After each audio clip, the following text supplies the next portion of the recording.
واقعے کو اس لیے آپ حضرات کی خدمات میں رکھا کہ نبی نے رشتہ بھیجا ہے اور نبی نے لڑکی والوں سے کوئی مطالبہ نہیں کیا ہے، لڑکی والوں سے کوئی جہیز کا جو ہے مطالبہ نہیں کیا ہے۔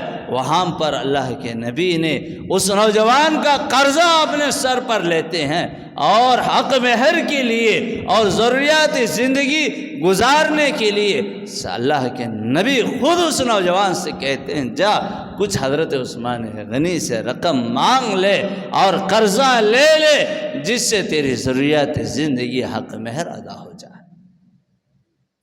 معلوم ہوا نکاح سنت ہے اور اس نکاح عبادت بھی ہے۔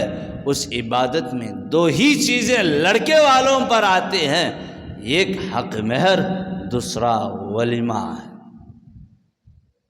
لڑکی والوں پر کوئی بوجھ نہیں ہے، کوئی ان سے سوال نہیں ہے، ان سے کوئی مانگ نہیں ہے، ان سے کوئی خرچہ نہیں ہے۔ خرچہ جو ہے حق مہر کا اور ولیمے کا لڑکے پر آتا ہے، لڑکی والوں پر کوئی نہیں آتا۔ اب ہم اس سسٹم کو، ہم اس عبادت کو الٹا کر دیا ہے۔ میں کہوں نکاح عبادت ہے، آپ نماز پڑھ رہے ہیں، نماز عبادت ہے، اس کی خاص جگہ ہوتی ہے۔ اس عبادت نماز پڑھ رہے ہیں، بازو ڈانس گانا ہو رہا ہو، ناچ گانا ہو رہا ہو، ڈول ڈپٹے ہو رہے ہو، کیا وہ نماز کہلائے گی؟ آپ زمزم پی رہے ہیں، اس کے اوپر شراب کا لیبل لگایا جائے، اس کو حرام سمجھا جائے، یہ نہیں مانا جائے گا۔ اب نکاح بھی عبادت ہے، اس عبادت میں ہم رقے میں ڈالتے ہیں کہ النکاح من سنتی، رقے میں باقاعدہ لوگ ڈالتے ہیں النکاح من سنتی، نکاح سنت ہے۔ ذرا غور کیجئے، رقے میں تو النکاح من سنتی ڈال دیا، کیا ہمارے نکاح سنت کے مطابق ہو رہے ہیں؟ ہماری یہ عبادت سنت کے مطابق ہو رہی ہے؟ نام تو دیا، زمزم کا نام دے کر شراب پی رہے ہیں، نماز پڑھ رہے ہیں، عیاشی ہو رہی ہے، وہ عبادت نہیں مانی جائے گی، اس کو قبول نہیں کیا جائے گا۔ ایسی عبادتوں کو اللہ ہمارے منہ پر مار دے گا۔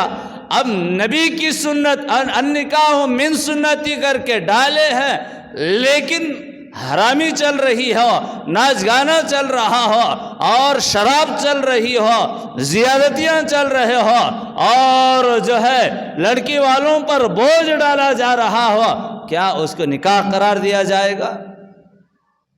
اس کو نکاح مانا جائے گا؟ ہرگز اس کو نکاح نہیں مانا جائے گا۔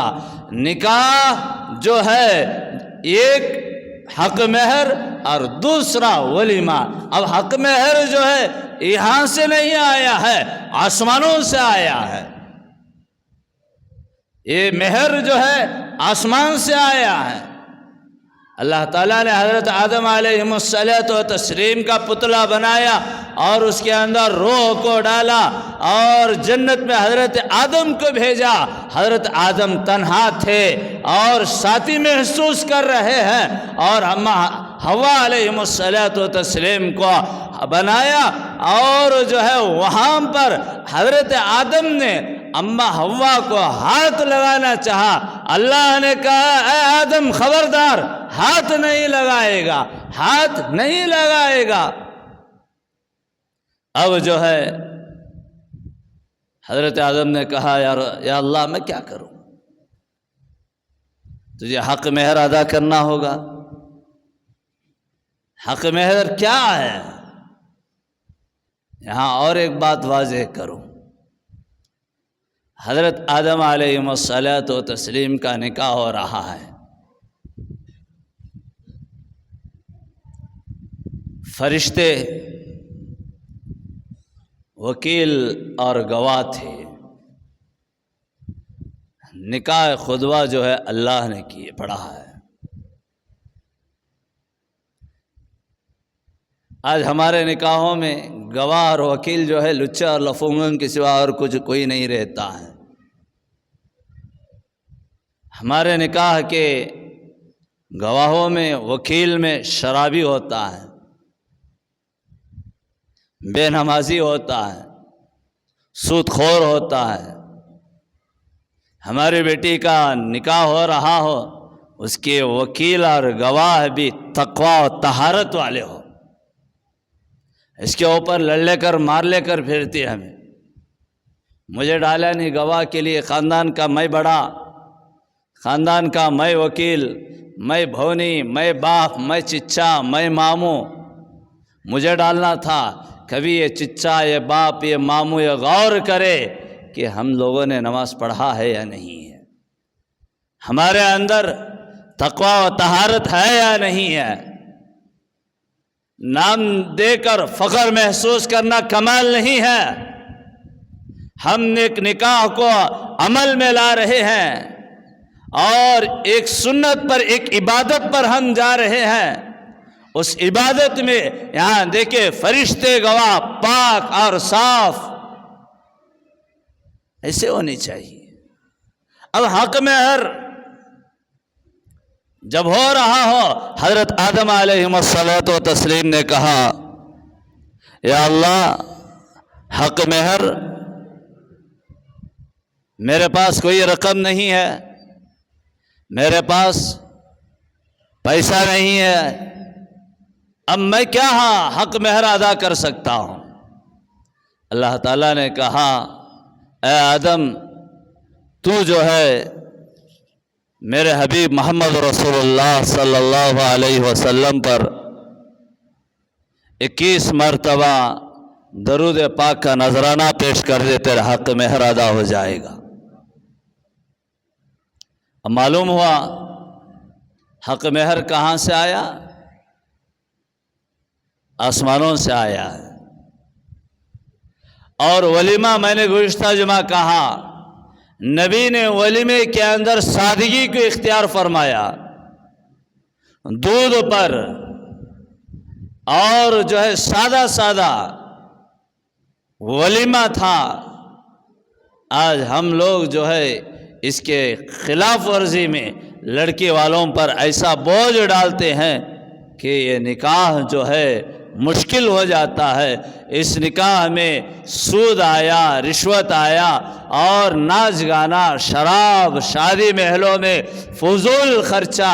اب یہ فضول خرچے پر نکاحیں ہو رہے ہیں تو پھر ان نکاحوں میں برکت کیسی ہوگی؟ اور میں کہوں، 2 جمعہ سے یہی کہتا ہوا آ رہا ہوں، نکاح میں دینداری دیکھا جائے۔ نبی نے اپنی بیٹی کے نکاح میں دینداری کو دیکھا۔ دوسرا، میں نے گزشتہ جمعہ کہا، اپنی بیٹی سے رضامندی پوچھی ہے۔ اے فاطمہ، یہ رشتہ حضرت علی کے ساتھ میں کر رہا ہوں، تو کیا کہتی ہے؟ یہاں اللہ کے نبی نے فاطمہ پر ظلم نہیں کیا۔ ہم لوگوں کو بھی چاہیے اپنے اولاد سے رضامندی پوچھیے، میں نے فلاں کے ساتھ رشتہ کر رہا ہوں، تیری رضامندی کیا ہے؟ کیونکہ بعض رشتے آج ہم بڑے لوگ، خاندان کے بڑے لوگ، تیرا رشتہ فلاں جگہ پر کرنا ہے، ہماری خاندان کی شان ہے، عزت ہے، تم مٹی میں نہ ملا کہہ کر کے کر دیتے ہیں، معاملہ الٹا ہو جاتا ہے۔ اس لیے جب بھی نکاح ہو رہا ہو اور نکاح رشتہ جڑ رہا ہو، وہاں پر رضامندی پوچھی جائے۔ ان سے پوچھا جائے کہ فلاں کے ساتھ رشتہ طے کیا جا رہا ہے، چاہے لڑکی ہو چاہے لڑکا ہو، دونوں کو جو ہے بٹھا کر کے دونوں سے مشورہ کرے کہ فلاں کے ساتھ رشتہ طے کیا جا رہا ہے۔ اگر وہ نہ مانے تو رشتے کو انکار کر دے، اگر مان لیا جائے آگے بڑھے۔ میں اولاد سے بھی کہتا ہوں، اولاد سے بھی کہتا ہوں، ماں باپ جو ہوتے ہیں آپ کا بھلا سوچتے ہیں، برا نہیں سوچتے ہیں۔ اولاد ماں باپ جو ہوتے ہیں آپ کا اچھا سوچتے ہیں، برا نہیں سوچتے ہیں۔ اب ماں باپ جو ہے، کوئی ماں باپ اپنے اولاد کی زندگی کو تباہ نہیں کرنا چاہتے ہیں۔ اولاد ماں باپ کے اچھے مشوروں کو قبول کرو اور اپنے منمانی پر نہ جائے، کیونکہ اولاد کو بھی چاہیے کہ ماں باپ کے مشوروں کو لے، ماں باپ کے مشوروں کو لے، اپنے منمانی پر نہ جائے، کیونکہ آج سماج کے اندر، معاشرے کے اندر پورے طور پر نوجوان بچے کیوں نہ، لڑکا کیوں نہ ہو یا لڑکی کیوں نہ ہو، دونوں جو ہے اپنے منمانی پر جاتے ہیں۔ یہ وہ ماں باپ 25 سال 20 سال بڑی محنتوں سے، بڑی محبتوں سے پالا، پرورش کیا، اب اس محبت کے بہانے ماں باپ کے دلوں پر ہم چاقو اور تلوار پھیرتے ہیں، ان کے دلوں پر تلوار پھیرتے ہیں، ان کے دل درد دے کر ہم بھاگ جاتے ہیں، ان کے دل درد دے کر ہم خاندان سے علیحدہ ہو جاتے ہیں۔ وہ رشتے بہت دور تک نہیں رہتے ہیں۔ جتنا علم اللہ نے مجھے دیا ہے اس معاملے میں، شاید آپ کو نہ دیا ہوگا، کیونکہ میں ان حالات سے بہت اچھا واقف ہوں۔ شادی ہو گئی، پسند کی شادی کر لیا، خاندان کو ڈرا کر کے کر لیا، ماں باپ کو تھتکار کر اور ڈھکیل کر کے کر لیا، بہت دور تک نہیں گزرتا ہے، 6 ماہ 1 سال 2 سال کے اندر طلاق اور خلا کی نوبت آ جاتی ہے۔ اس لیے ماں باپ کے دلوں کو ٹھیس نہ پہنچاؤ، ماں باپ کو بھی مناؤ، اور ماں باپ کو چاہیے اولاد کو بھی منائے اور اچھے رشتوں کو ڈھونڈے۔ اور میں، بڑے حضرات بیٹھے ہوئے ہیں، میں کہتا ہوں کہ ماحول بڑا برا ہے، ماحول بڑا خطرناک اور نازک چل رہا ہے، کیونکہ آج کا اس عرفتن دور میں ہماری مسلم لڑکیاں غیروں کے ساتھ بھاگ رہے ہیں، غیروں کے ساتھ چلے جا رہے ہیں۔ ہم تو یہ سوچ رہے ہیں کہ ارے پڑوس کی لڑکی چلے گئی، چھوڑو، ہمنا کیا درد ہے، پڑوس کی لڑکی جا رہی، محلے کی لڑکی، ہماری بچی تو سیو ہے، چلو ہمنا کیا درد ہے۔ اس بات کو ذہنوں سے نکالو۔ یہ ایک امت کی ایک مسلمان لڑکی جا رہی ہے، اور فاطمہ نام کی لڑکی، عائشہ نام کی لڑکی، اور کلمہ پڑھنے والی نام کی لڑکی مرتد ہو رہی ہے، تو ہم سب کو بھی درد ہونا چاہیے، ہم سب کے اندر سدھار ہونی چاہیے، ہم سب کے اندر جو ہے اصلاح ہونی چاہیے، اور یہ سوچ اور فکر ہونی چاہیے کہ لڑکیاں غیروں کے ساتھ کیوں بھاگ رہی ہیں، یہ لڑکیاں مرتد کیوں ہو رہے ہیں۔ ذرا سوچنی چاہیے۔ جہاں اس دنیا کے اندر اور ہندو تہذیب نے، رسم و رواج کو عام کیا، مسلمان جوڑا اور گھوڑا اور جہیز کو، رسم و رواج کو بھی اپناتا ہوا گیا، نکاح مشکل بن گیا۔ آج یہ غریب طبقے کے لوگ اور غریب طبقے کے لڑکیاں غیروں کا بستر گرم کر رہے ہیں۔ غیروں کے ساتھ بھاگ رہے ہیں، پھر بھی کوئی احساس نہیں ہے۔ ختم کرو جوڑے کو اور جہیز کو، نکاح کو جہاں تک ہو سکے آسان کرو۔ النکاح من سنتی کا لقب رقعے میں ڈالنا بڑی کمال کی بات نہیں ہے، پورے سنت کے مطابق نکاح ہو، آسانی کے ساتھ نکاح ہو، نکاح میں کوئی زیادتیاں نہ ہو، رسم و رواج کو ختم کرو۔ نکاح بیٹھے بیٹھے اور 2 گواہ، 1 وکیل ہو، حق مہر ہو، اور بیٹھے بیٹھے نکاح کا نام ہے، اور نکاح عبادت ہے، سنت رسول اللہ ہے، اس کے اندر جو ہے حرام کاری کو داخل نہ کرو۔ اگر حرام کاری کو داخل کرو گے ان نکاحوں پر اللہ لعنت بھیجے گا، اور حرام کاری کو داخل کر کے نکاح کو بڑھاؤ اختیار کرو گے، یہ بوجھ غریب طبقے کے اوپر پڑے گا۔ پھر اس کے بعد یہ نحوست جو ہے جو مالدار ہیں ان سب پر آتی ہے۔ یہاں دیکھیں فاطمہ کے نکاح میں حضرت علی رضی اللہ تعالی عنہ جو ہے اپنا زرع جو تھے وہ بیچ کر لائے، وہ فروخت کرنے گئے۔ حضرت عثمان غنی نے نہ اور حضرت فاطمہ کا نکاح کا جو انتظامات تھے وہ انتظامات حضرت عثمان غنی نے کیا۔ اب نکاح ہو رہا کہاں ہونا ہے، کیونکہ میں یہ ٹاپک اٹھایا ہوں آخر تک لے جاؤں گا۔ نکاح مسجد میں ہو، نکاح آسانی کے ساتھ ہو۔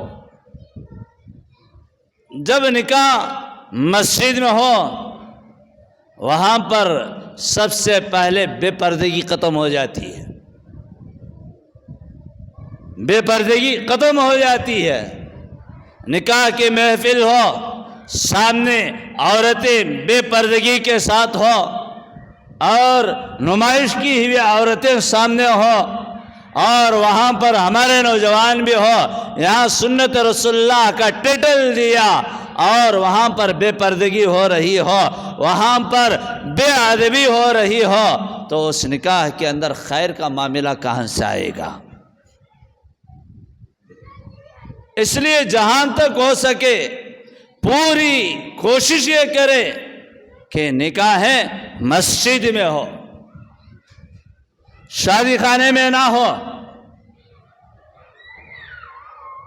مسجد میں جب ہو وہاں پر اللہ کا گھر ہے، ملائکہ ہوتے ہیں، فرشتے ہوتے ہیں، اور ہمارے دعاؤں کے ساتھ ملائکہ کی امین ہوتی ہے، ہمارے دعاؤں پر ملائکہ امین کہتے ہیں، اور سنت کے مطابق ہو۔ اوپر دیکھو جوازہ، سنت کے مطابق ہو۔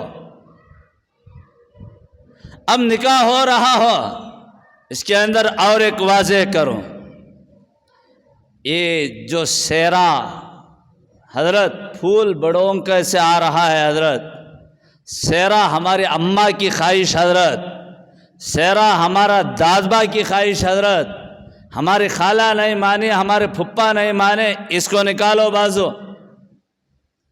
اسلام میں سیرا نہیں ہے۔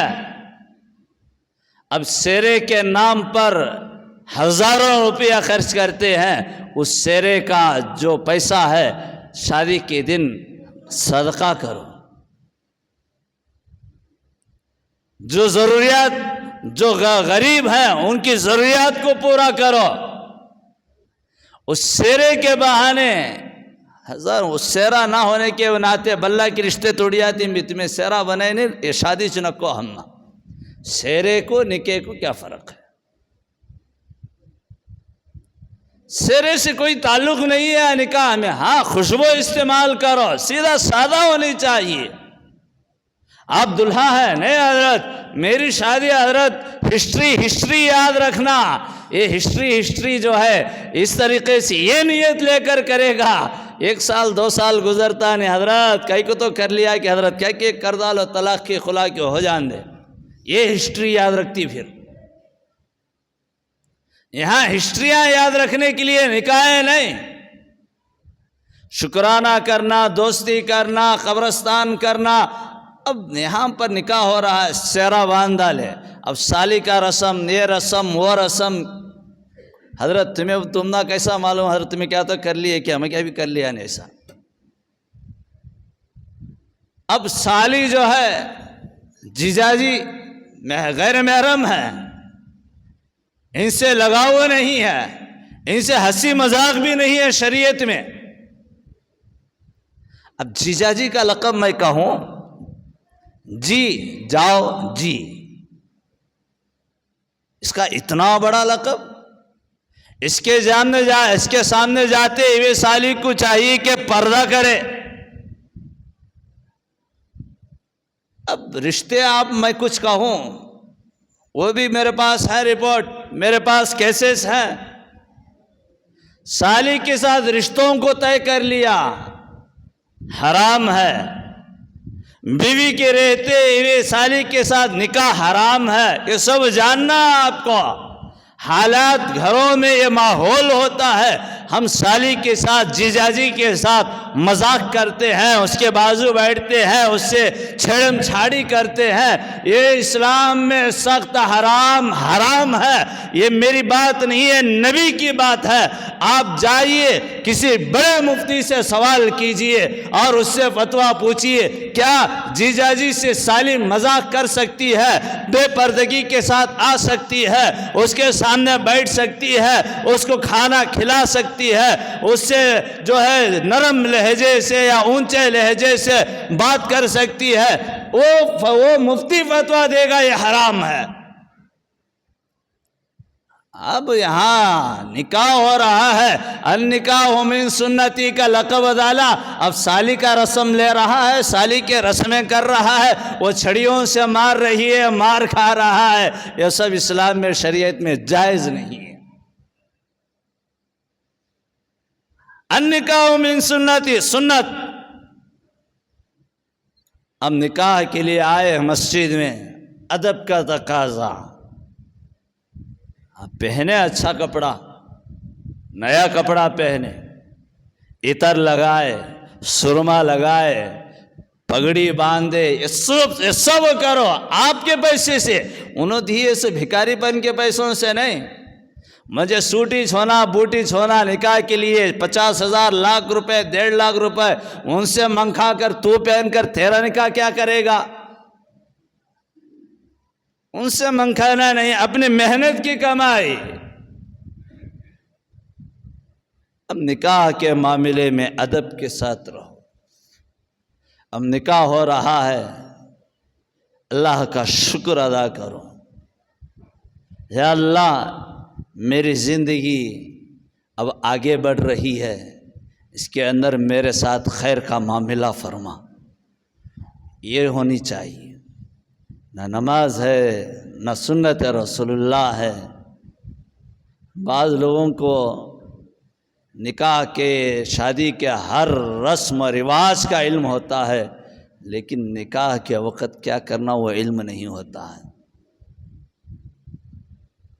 قاضی صاحب پوچھتے ہیں کیا آپ نے قبول کیا، یہ تک بولنا نہیں آتا ہے. رات بھر شراب ڈول ڈمکے یہ سب ڈانس باجے سب کرنے میں آگے ہے. الحمدللہ میں نے قبول کیا، یہ بولنا تک نہیں آتا ہے. ہمیں بولنا پڑتا، بول بھائی بول بھائی بول بھائی. کون کرے؟ اس لیے جہاں تک ہو سکے نکاح کو آسان کرو. اب نکاح کے بعد جو ہے جو زیادتیاں، کھانے کا نظم، اس کے اوپر لاکھوں روپے ڈالتے. خاندان بیٹھے نکاح ہو جاتا ہے. انہیں آنا انہیں آنا نہیں ہے. لڑکے والوں کو مال دیا، خرچ کرو، کھلاؤ. لڑکی والوں پر بوجھ نہ ڈالو. آپ کے خاندان والے ادھر ملا کر ادھر ملا کر 100 آدمی رہیں گے. یا 200 آدمی رہیں گے، انہیں خاندان کو نہیں پورے گاؤں کو بلاتا، میرا بیٹے کا نکاح، کیا کہ انہیں کھلا اس کا. انہیں بلانے والے کسی کی ایک کو بلائے تو خاندان گھر کا گھر بن لے کر جاتے، ایک دوست کو بلائے تو 4 دوست جاتے. میرا دل دیکھنے کا ہے تو آ رہے میرے دوست کی شادی میں، بولے اس کا ہے قصہ. ایسا نہیں، نکاح میں ولیمہ مسنون ہے. اور یہاں پر نبی صلی اللہ علیہ وسلم نکاح کے بعد رخصتی کا معاملہ ہوا، نکاح کے بعد حضرت فاطمہ کا رخصتی کا معاملہ ہوا. ہمارے رخصتیوں میں کیا کیا ہوتا ہے آپ خود اندازہ کر سکتے ہیں. کیا زیادتیاں ہوتے ہیں، کتنے رسم و رواج ہوتے ہیں، جلوہ ہوتا ہے، کیا کیا نہیں ہوتا، کیا کیا زیادتیاں نہیں کرتے ہیں. اور نوشو منہ دکھانے کے معاملہ، تو کیا منہ دکھائے گا، تیرے سے پہلے پورا شادی محل منہ دکھا لے عروس کو. اب انہیں لاش میں منہ دکھانے جاتا اس وقت، ہم انہیں منہ دکھانے سے پہلے ویڈیوگرافر والا دیکھ لیتا، اب انہیں منہ دکھانے جاتا. اب جلوہ یہ سب ہوتے ہیں. یہاں نبی کی بیٹی کی رخصتی دیکھی، نبی نے ظہر کی نماز پڑھائی. حضرت آمینہ کی غلام جو تھی حضرت ام ایمن، ان کو بلایا، اے ایمن میری بیٹی فاطمہ کو آج جو ہے علی کے گھر چھوڑ کر آنا، رخصتی ہو رہی ہے، بارات جا رہی ہے. ان کے ساتھ حضرت فاطمہ اور ایمن، ان کے ساتھ اور کوئی نہیں ہے. اور اللہ کے نبی نے فرمایا اے ایمن کہنا کہ عشاء کے بعد میں فاطمہ علی کے گھر آؤں گا. اللہ کے نبی چاہتے سواری کے لیے براق کو اتار سکتے تھے، کیونکہ خاتون جنت کی رخصتی ہو رہی ہے. اللہ کے نبی چاہتے جنت سے حوران آپ کے استقبال میں کھڑا کر سکتے تھے. اللہ کے نبی چاہتے جنت کے پھول بھی جو ہے راستے میں بچھا سکتے تھے، لیکن نبی نے کوئی عمل نہیں کیا. آج عرش کی نوشوں کی سواری کو سوارنے کے لیے ہزاروں روپیہ خرچ کرتے ہیں، پھول لگاتے ہیں، قالین بچھاتے ہیں اور زیادتیاں کرتے ہیں، آتش بازی کرتے ہیں. اور جب شادی محل سے بارات نکلی وہاں پر آتش بازی ڈول ڈم کے، گھر پر جائے وہاں پر آتش بازی ڈول ڈم کے، زیادتیاں، کیک کٹنگ، یہ سب ہوتے ہیں. یہاں خاتون جنت کی رخصتی ہو رہی ہے، یہاں کچھ بھی نہیں ہو رہا ہے. ایک غلام حضرت ام ایمن حضرت فاطمہ کو لے کر حضرت علی کے گھر جاتی ہے. آج ہماری رخصتی میں اور فاطمہ کی رخصتی میں دیکھیے، آپ خود اندازہ لگائے. حضرت فاطمہ کی رخصتی ہوئی، اللہ کے نبی علیہ الصلاۃ والتسلیم عشاء کے بعد حضرت فاطمہ رضی اللہ تعالیٰ عنہا کے گھر پر جاتی، پانی منگوائے، قل اعوذ برب الفلق، قل اعوذ برب الناس، اور کچھ مسنون دعائیں. یا اللہ میری اس بیٹی کو، علی کو، اور شیطان سے اور شیطانی وساوس سے حفاظت فرما، نیک صالح اولاد عطا فرما. چند دعائیں دے، پانی میں دم کیا اور کچھ لعاب پانی میں ڈالے اور اللہ کے نبی نے بھی پیا اور فاطمہ اور علی رضی اللہ تعالی عنہ کو بھی پلائے. پھر اس کے بعد حضرت فاطمہ کو اللہ کے نبی نے بٹھائے اور فرمایا اے بیٹی فاطمہ، آج سے تجھ پر کسی کا حق چلے گا وہ علی کا چلے گا.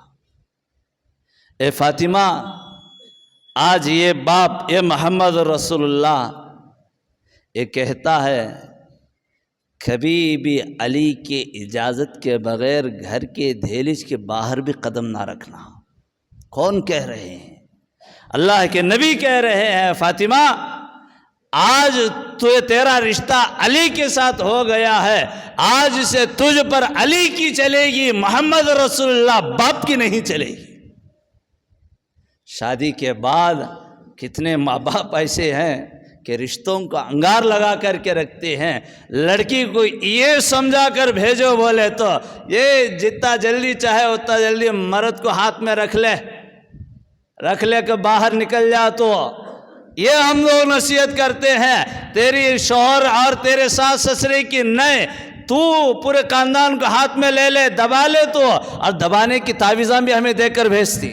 کتنے کی جنہیں آئے حضرت انہیں آتی کیا کی لے کہ یہ حضرت تھکے میں ڈالی ہے، اب یہ پورے طور پر مجھے نکو رشتے آ گئے. ایسے ہمیں عملیں کر کے دکھاتے ہیں. یہاں دیکھو اللہ کے نبی فاطمہ کو نصیحت کرتے ہیں، فاطمہ آج سے تجھ پر چلے گا تو کسی اور کا نہیں، علی کا چلے گا. یہ محمد رسول اللہ باپ کا بھی نہیں چلے گا. اے فاطمہ کبھی تو ناراض ہو کر میری دہلیز پر بھی قدم نہ رکھنا. کون کہہ رہے ہیں؟ محمد رسول اللہ کہہ رہے ہیں ناراض ہو کر میری دہلیز پر بھی قدم نہیں رکھنا. بات بہت سارے الفاظ کہنا ہے، وقت نہیں ہے. انشاءاللہ یہیں سے آئندہ جمعہ جو ہے یہی جملوں کو آگے بڑھاتا ہوا گھر کے ماحول میں کس طریقے سے رہنا ہے اب حضرات کی خدمات میں ان باتوں کو لاؤں گا.